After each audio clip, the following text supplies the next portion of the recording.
अब यहां से आगे बढ़ने का मतलब है फिर से उसी कुर्सी पे आके बैठ जाना।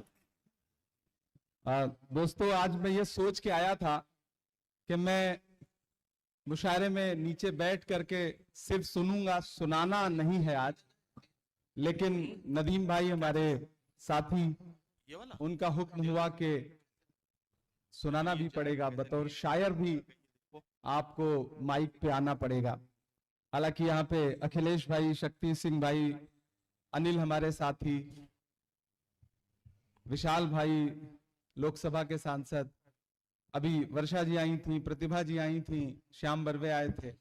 हम लोग आज तकरीबन 2 घंटे के आसपास पार्लियामेंट में सिर्फ नारा लगाते रहे हैं।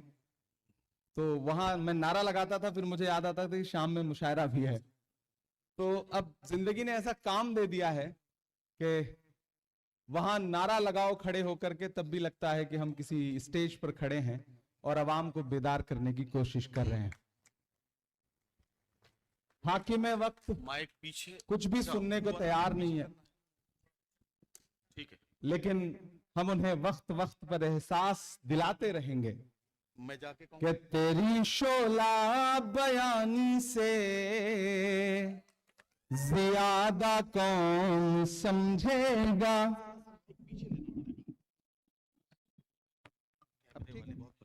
अब ठीक है। आनंद भदौरिया जी हमारे साथी, और इस महफिल में एक ऐसे शख्स भी बैठे हैं, भाई विश्वजीत कदम जी, जिन्होंने वोट न दिया होता तो शायद मैं राज्यसभा में नहीं होता। तो मेरे राज्यसभा में होने में एक वोट इनका है जो बहुत महत्वपूर्ण है। हमारे साथी साजिद पठान साहब यहाँ बैठे हैं, वजाहत मिर्जा साहब बैठे हैं, हमारे विधायक जाकिर साहब बैठे हैं, नूर साहब ऑस्ट्रेलिया से, सिडनी से इस मुशायरे में शिरकत करने आए, एमडी चोपदार साहब बैठे हैं, इब्राहिम भाईजान बैठे हैं, फरहान आजमी बैठे हैं, मेरे तीनों छोटे भाई यहाँ बैठे हैं, सलमान, गुलफाम और अरमान, फरहान आजमी बैठे हैं, राहुल भाई बैठे हैं, सब बैठे हैं। मैं 4-6 मिसरे सुना देता हूं, नहीं सुनाऊंगा तो मुझे पता है कि हक अदा नहीं हो।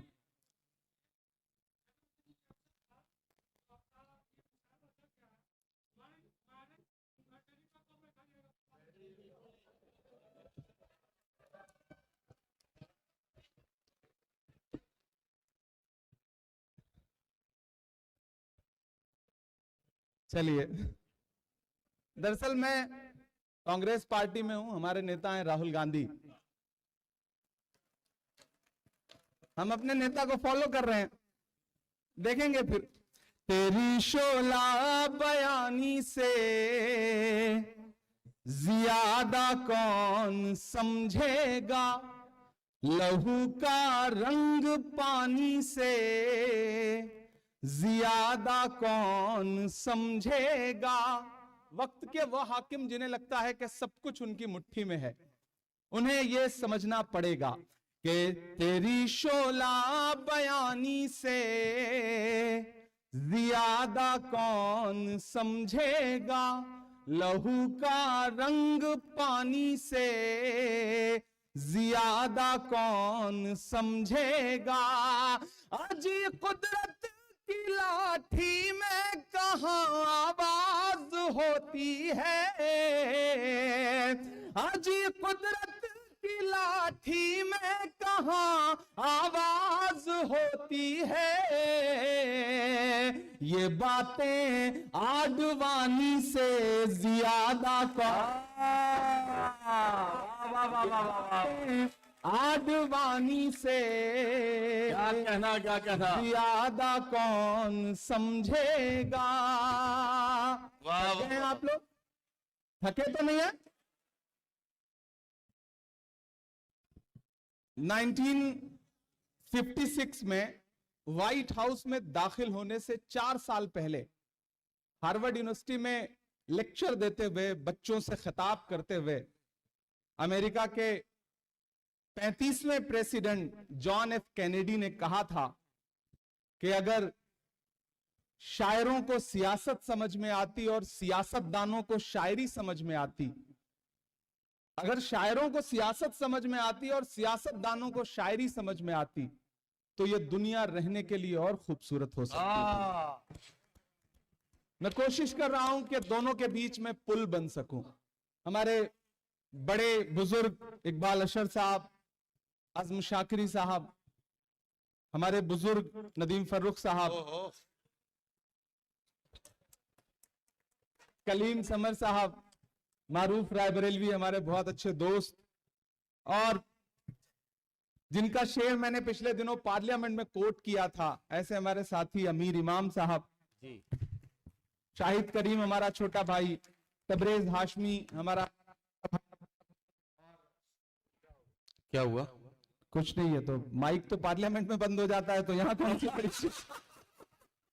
हमें तो हर मौसम में सुनाने की आदत है। हिमांशी बाबरा, और बहुत अच्छी कवियत्री, और इन दिनों बहुत सुनी जा रही हैं उर्दू मुशायरों में भी, हिंदी कवि सम्मेलनों में भी, मनिका दुबे जी। मेरे ख्याल है सारे शायर हो गए, कोई बचा तो नहीं? बिलाल बिलाल सारा बिलाल सहारनपुरी, हाँ बिलाल भाई बहुत, बिलाल बिलाल सारा बिलाल सहारनपुरी, हाँ बिलाल भाई बहुत। अब जब तक बिलाल सदाएं नहीं देंगे तब तक शहर हो नहीं सकती है, तो उनकी सदाओं में अल्लाह ने बड़ी ताकत रखी है।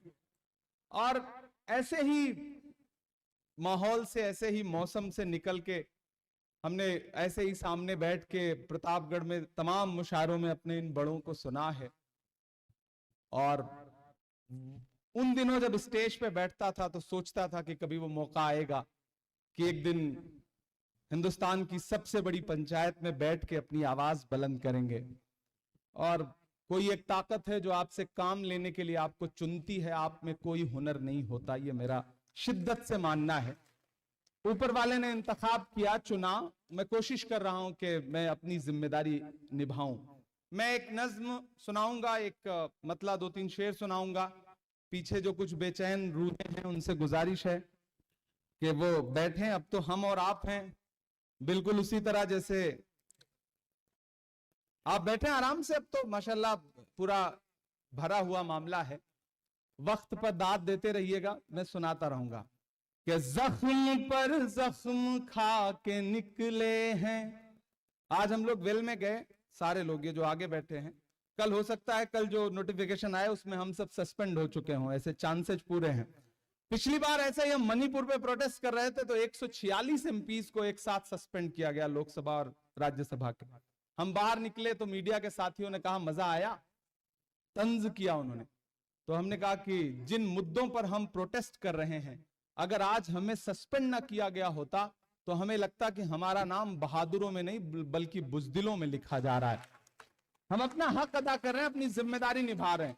वक्त के हाकिम की आंख से आंख मिला करके बोल रहे हैं, उनके कारिंदों की आंख से आंख मिला करके बोल रहे हैं। मैं नज्म पढ़ता हूं कि जख्म पर जख्म खा के निकले हैं, हाँ मगर मुस्कुरा के निकले हैं। जख्म पर जख्म खा के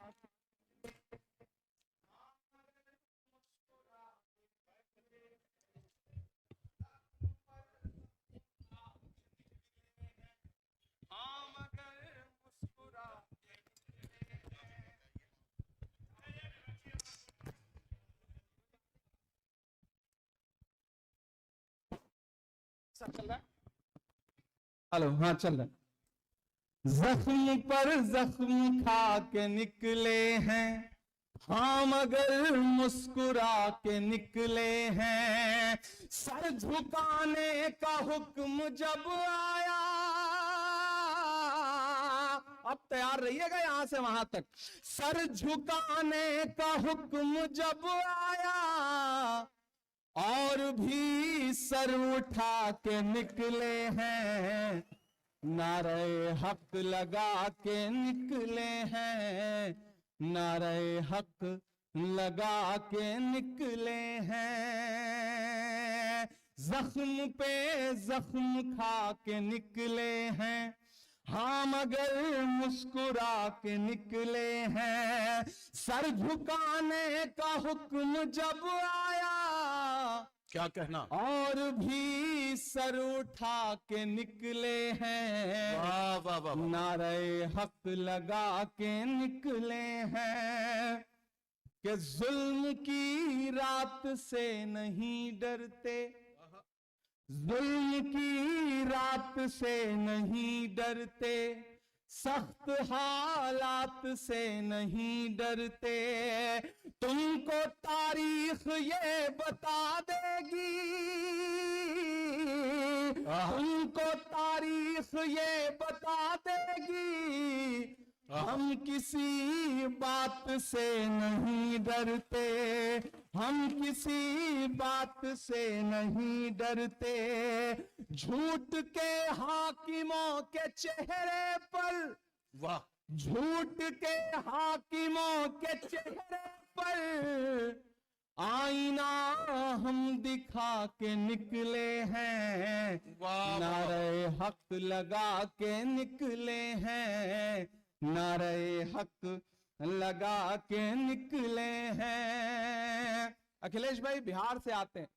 आज सुबह हम लोग पार्लियामेंट में जब बैठे थे और प्रोटेस्ट कर रहे थे, नारे लगा रहे थे, तब इन्होंने जो कहा मैंने उसे मिसरे में ढालने की कोशिश की कि हर सितम का जवाब आएगा,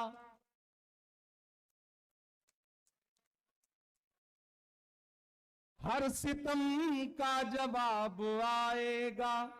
हमारी बड़ी बहन शोभा बच्छाव जी जो धुले से एमपी हैं वो आई हैं, मैं चाहूंगा कि आप तशरीफ रखें। शुक्रिया। अरमान बैठने दो बेटा। हर सितम का जवाब आएगा, देखना इंकलाब आएगा। अब तक जिन्होंने हाथ नहीं खोला है, अगले 2 मिसरे पे कोई खामोश नहीं रहेगा। ये देखना इंकलाब आएगा, हर सितम का जवाब आएगा। नहीं नहीं, आप नीचे मत बैठे, गुलफाम बैठने दो बेटा। नहीं नहीं प्लीज, वो अच्छा नहीं लगता। कोई महिला नीचे बैठे जमीन पे और सब कुर्सी पे बैठे रहे तो ये तो बिल्कुल अच्छी बात। हर सितम का जवाब आएगा। तैयार रहिएगा। अब तक आपने शायरी सुनी है, थोड़ी देर मुशायरा सुनिए कि हर सितम का जवाब आएगा, देखना इंकलाब आएगा। अच्छे दिन का किए थे जो वादा, अच्छे दिन का किए थे जो वादा, उनका दिन भी खराब, उनका दिन भी खराब आएगा। वाह, वाह, वाह, वाह, वाह।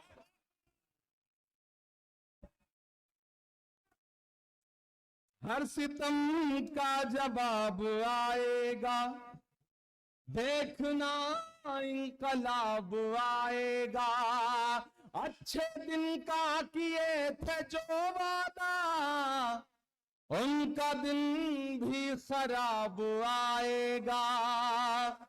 इन अंधेरी सियाह रातों में एक दिया हम जला के निकले हैं, नारे हक लगा के निकले हैं, वाह, वाह, नारे वाह, वाह, वाह। हक लगा के निकले हैं। वाह, वाह, वाह, वाह, वाह। ये अगली सफों में जितने भी हमारे साथी बैठे हैं, हर दिन हम सुबह जाते हैं ये सोच के जाते हैं कि अवाम से जुड़े हुए मुद्दे पार्लियामेंट में उठाएंगे, लेकिन हमें किन किन मोर्चों पे लड़ना पड़ता है और किस किस तरह से लड़ना पड़ता है कि उसे बयान भी नहीं किया जा सकता।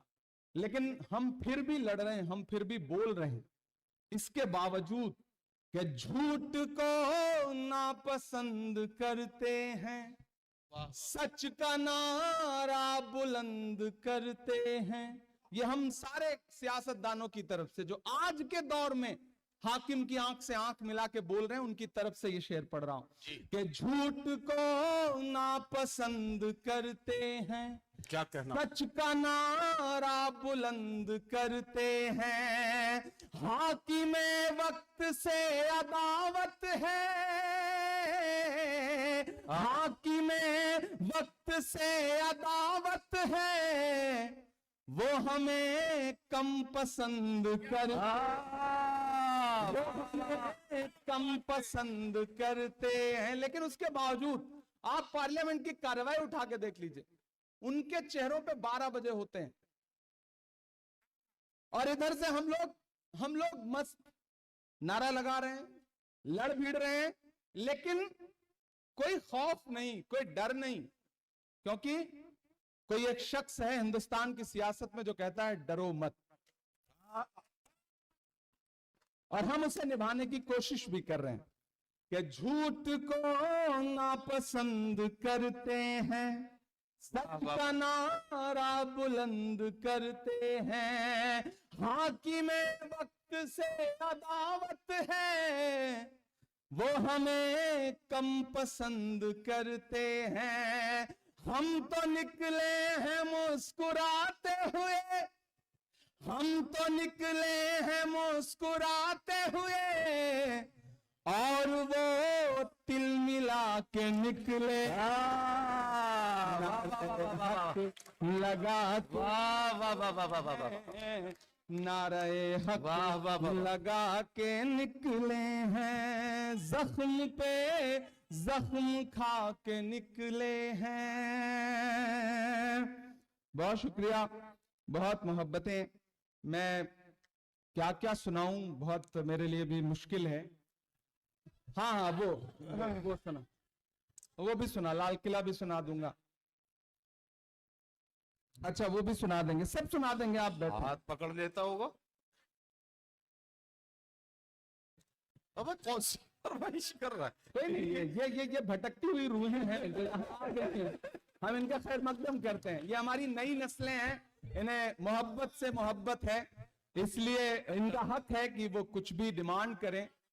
ये बिल्कुल सैयारा वाला जनरेशन है जो यहां तक आया है, हम इसकी मोहब्बत को सलाम करते हैं। ये किसने कह दिया तुमसे कि बस पंक्चर बनाते हैं। एक आवाज उठ के आई, देश की एक बहुत बड़ी कुर्सी पर बैठे हुए शख्स ने एक पूरी नस्ल को ये कहते हुए ताना दिया, मन से बुरा कहा, पंचर बनाना जैसा। मैं नाम नहीं लूंगा, नहीं आप समझ जाएंगे कि मैं नरेंद्र मोदी जी की बात कर रहा हूं। मैं शायर हूं पहले, बाद में सियासतदान हूं। मैं उन्हें और कुछ कहता, उससे अच्छा मुझे लगा कि मैं उनके नाम एक शेर कर दूं कि ये किसने कह दिया तुमसे कि बस पंक्चर बनाते हैं।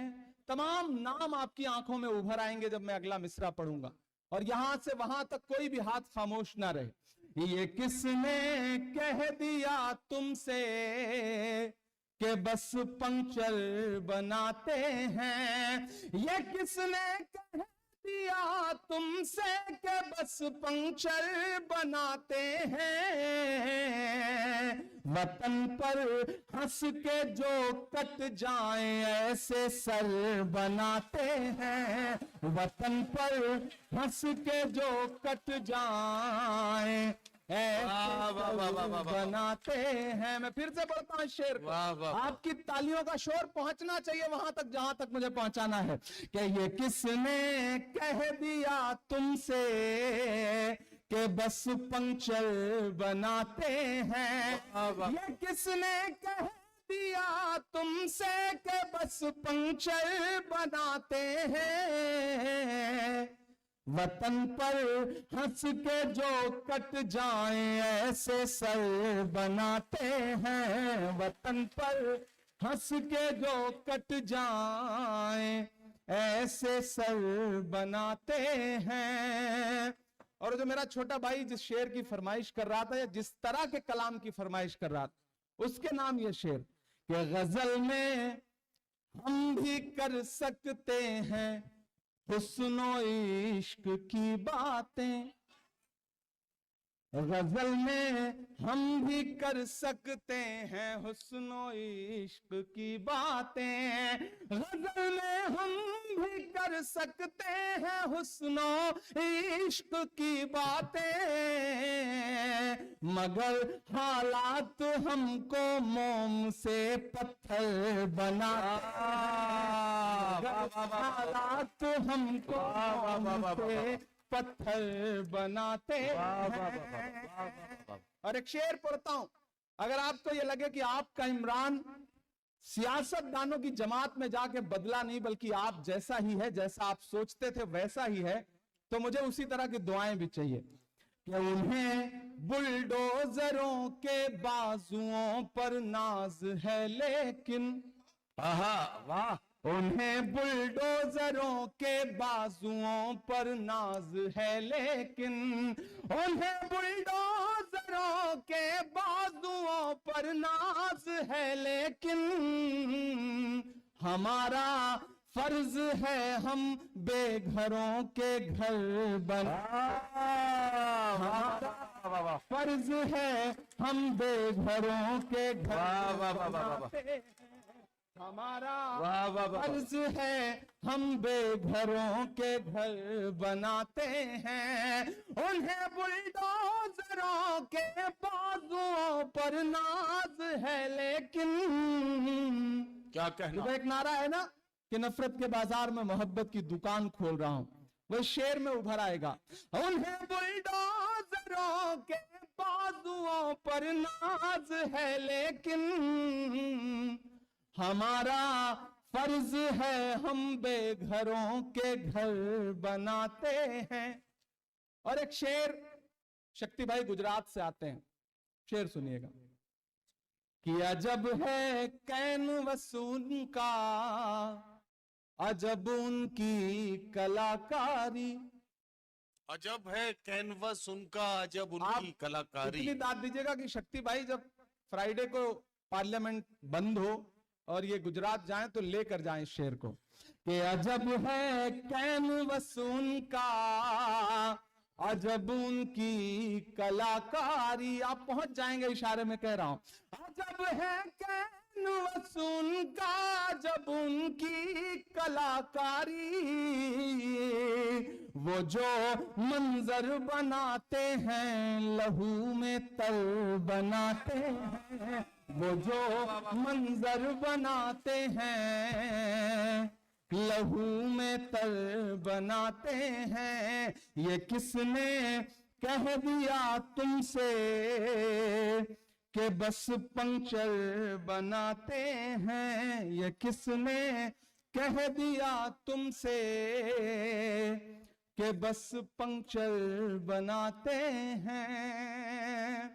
दोस्तों मैं बहुत अपने इन साथियों को मना कर रहा था कि ऐसी कोई शाम मत जुटाओ, क्योंकि ये पूरा जो हफ्ता है वो 1 घंटा 1.5 घंटा 2-2 घंटे नारे लगाते लगाते हालत खराब हो जाती है।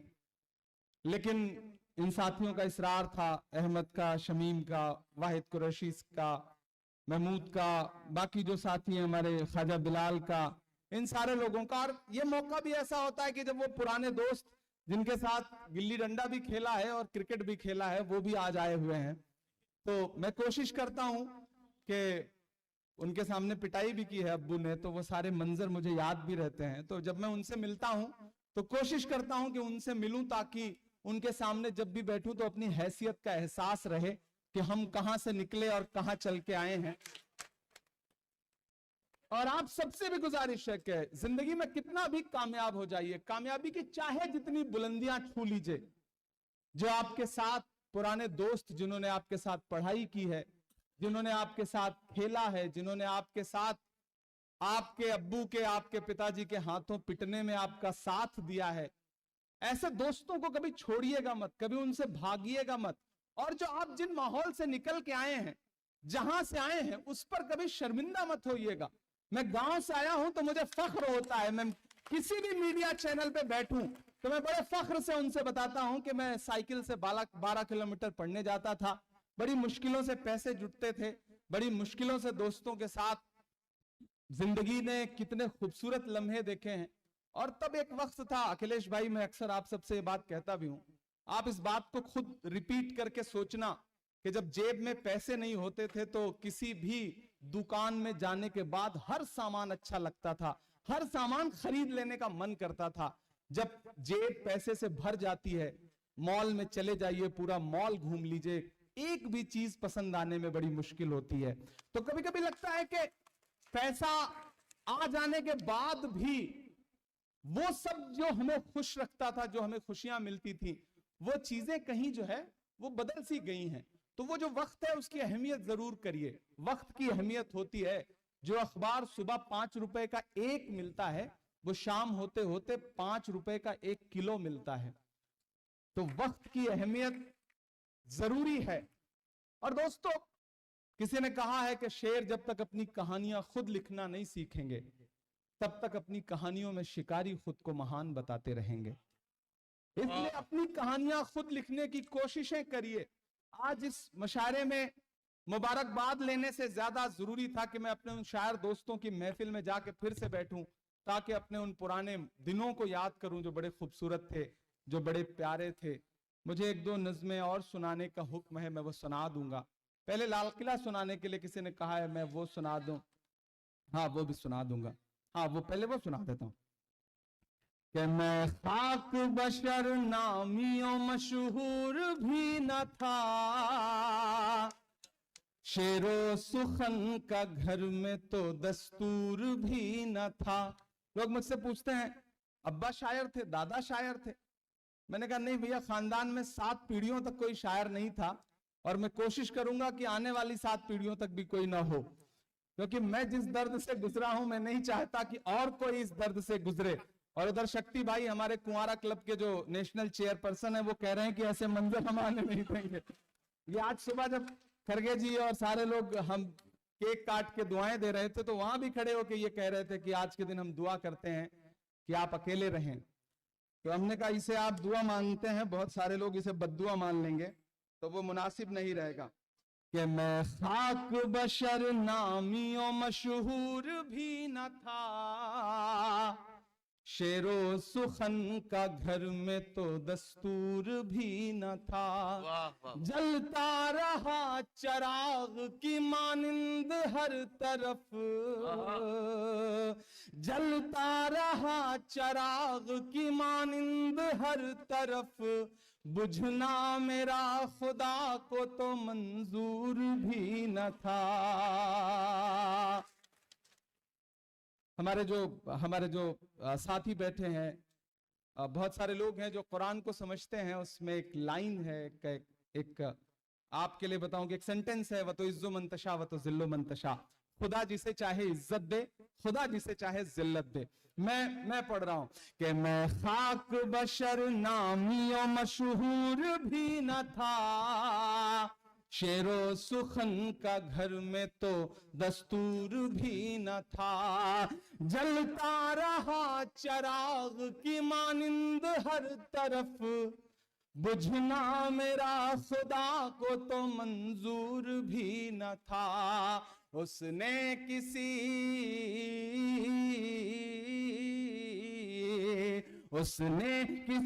मकाम पे बुझने नहीं दिया, व तो इज्जो मंतशा व तो जिल्लो मंतशा, व तो इज्जो मंतशा व तो जिल्लो मंतशा। मेरे मुखालिफीन भी समझे ये फलसफा, मेरे मुखालिफीन भी समझे ये फलसफा, व तो इज्जु मंतशा व तो जिल्लु मंतशा।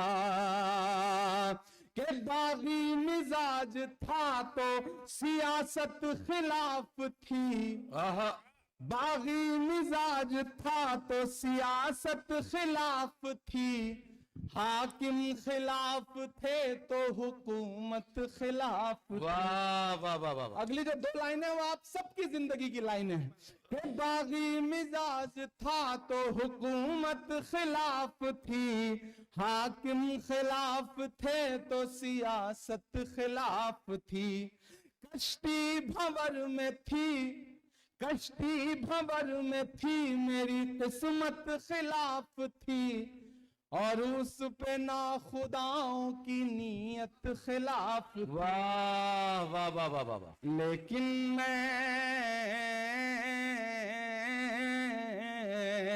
लेकिन मैं चीख चीख के सच बोलता रहा,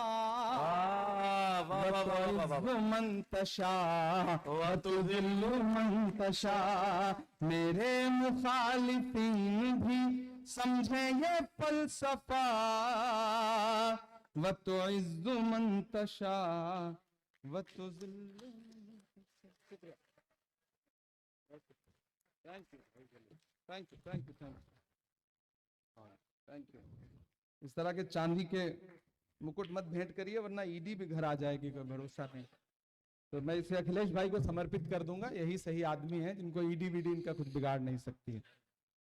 मैं कई चीजों की फरमाइश है, सही कहा मैंने ना, मतलब कोई मसला तो नहीं।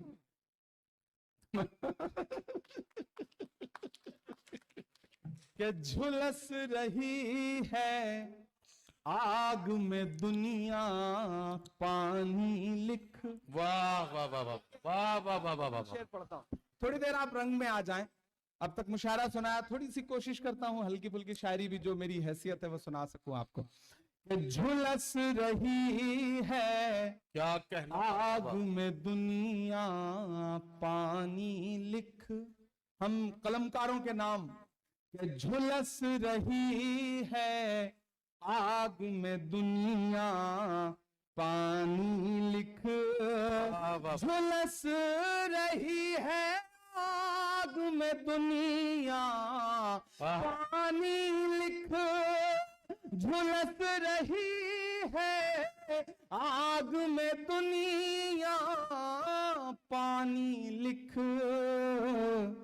मुश्किल के माथे पर भी आसानी लिख। मुश्किल के माथे पर भी आसानी लिख। और एक कागज पर बेबस माओ के आंसू। कागज पर बेबस माओ के आंसू। दुनिया में एक मुल्क है और उस मुल्क की तस्वीरें आपकी आंखों के सामने है। मैं ये शेर पढ़ रहा हूं कि एक कागज पर बेबस माओ के आंसू। एक कागज पर बेबस माँ के आंसू। एक कागज पर बच्चों की कुर्बानी लिख। एक कागज पर बच्चों की कुर्बानी लिख। और लिखने वाले दरिया को एक चिट्ठी भेज। लिखने वाले दरिया को एक चिट्ठी भेज। आप पहुंचेंगे वहां तक। लिखने वाले दरिया को एक चिट्ठी भेज। उसमें फिरौनों की कारस्तानी लिख।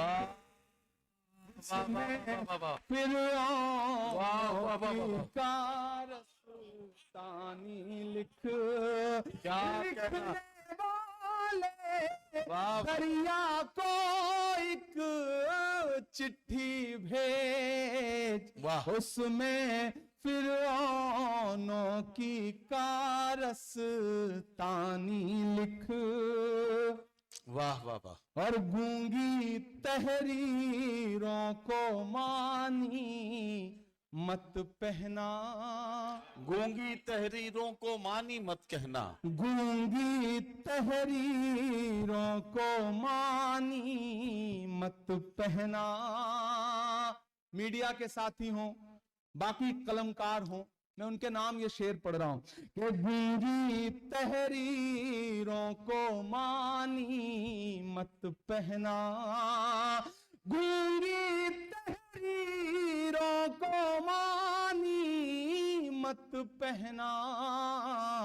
जो बेमानी है उसको बेमानी लिख। जो बेमानी है उसको बेमानी लिख।